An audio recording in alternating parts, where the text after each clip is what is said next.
Welcome to MSC's private island of the Bahamas, the Ocean Cay Marine Reserve. Hey everyone, I'm Patrick from Oakland Travel. Got the 360 camera going. There's the MSC Meraviglia in the background. It's about 2 o'clock in the afternoon on the third day of a little short 3-night cruise out of Port Canaveral, Florida. And I've got my backpack with me. You might have seen it there in the video. I'm getting ready to head over to the beach to set up and do a little live stream while I was out there. No particular reason. I'm by myself. This was a solo cruise. First time I'd ever actually done a solo cruise, which was kind of weird because I'm so used to my wife always being with me. And then when I'm all of a sudden by myself on a ship and I'm like, there's no one to like, okay, where are we going? What are we doing? And it's like, then all of a sudden you have to figure out on your own, like, oh, what do I feel like doing? So we're here at the Ocean Cay Marine Reserve. This is sort of the whole crux of the cruise, right? Come out of Port Canaveral. We were supposed to spend 2 days here. Well, technically sort of like a day and a half. The first of the 2 days, we were supposed to arrive here around 12:30ish. Actually, I guess it would have been 2 full days. Around 12:30, stay at night because the ship was supposed to stay docked here at the island. And so on the first of the 2 days, we would be able to stay out here late at night and see the light show off of the lighthouse. You know, they do a whole production with the lighthouse and light show and everything. But on our cruise in November of 2022, on the second day when the ship was trying to come into the channel or whatever it is to get to MSC's Ocean Cay Marine Reserve, the currents were too strong and they couldn't do it. So day number 2 ended up being a sea day, and all we did was just sort of do donuts around the island, I guess. So only 1 day on the island.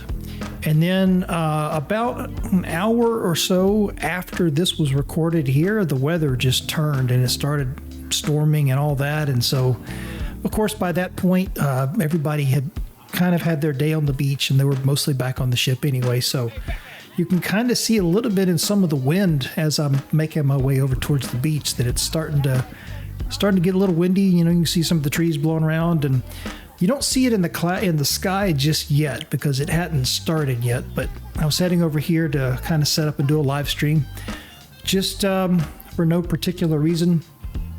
I like to do live streams during the cruise just to kind of give, you know, everybody on YouTube sort of the idea of like, oh, you know, here's what it's like at wherever we're at, either on a ship or in this case on the island. And one of the cool things about the Ocean Cay Marine Reserve here, and this is similar to Royal Caribbean's private island over at Perfect Day Coco Cay, the Wi-Fi from the ship, the same Wi-Fi like username, password setup kind of thing works perfectly on the island.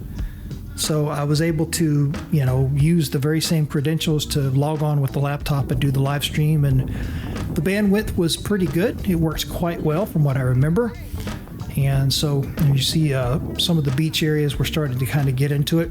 You'll notice the island does not have any of crazy water slides or any of that kind of stuff. It's a very pristine, you know, celebrate the natural beauty kind of thing. Excellent beaches. You got a few bars strategically located here and there, but it's not one of those private islands with a lot of crazy stuff to do and DJ playing at a big pool and this and that. It's not that kind of deal. This is more of a, you got to get off the ship, come onto the island, relax, lay out in the sun, you know, do some swimming. They do have some jet skis over on the other side of the island. When we first came off the ship, if we went around to the right, they had some jet skis over there. But for the most part, you come off the ship, kind of come the way we did to get over here to the beach, and you spend your day at the beach or whatever, got some bars and stuff like that. Not a whole lot in the way of food out on the island, not that I saw. There were like 1 or 2 places, but not much in the way of food. So a lot of the passengers probably had to go back onto the ship and maybe hit the buffet or something for lunch, which is what I did. But speaking of bars, there's one of the main ones right there. Now there's you'll see a lighthouse in the background, kind of right there on the left side of the screen, kind of way off into the background. There's a huge bar at the base of the lighthouse. There it is. And it's a really nice area over there where you can sit at the base of the lighthouse, have a drink. You've got front row seating right there to, you know, sort of look out into the Caribbean. And you do have like a little, this blue building right here is like a little taco truck kind of thing. So there are a couple of food options out here, but not a whole lot. So you may have to go back on the ship for lunch.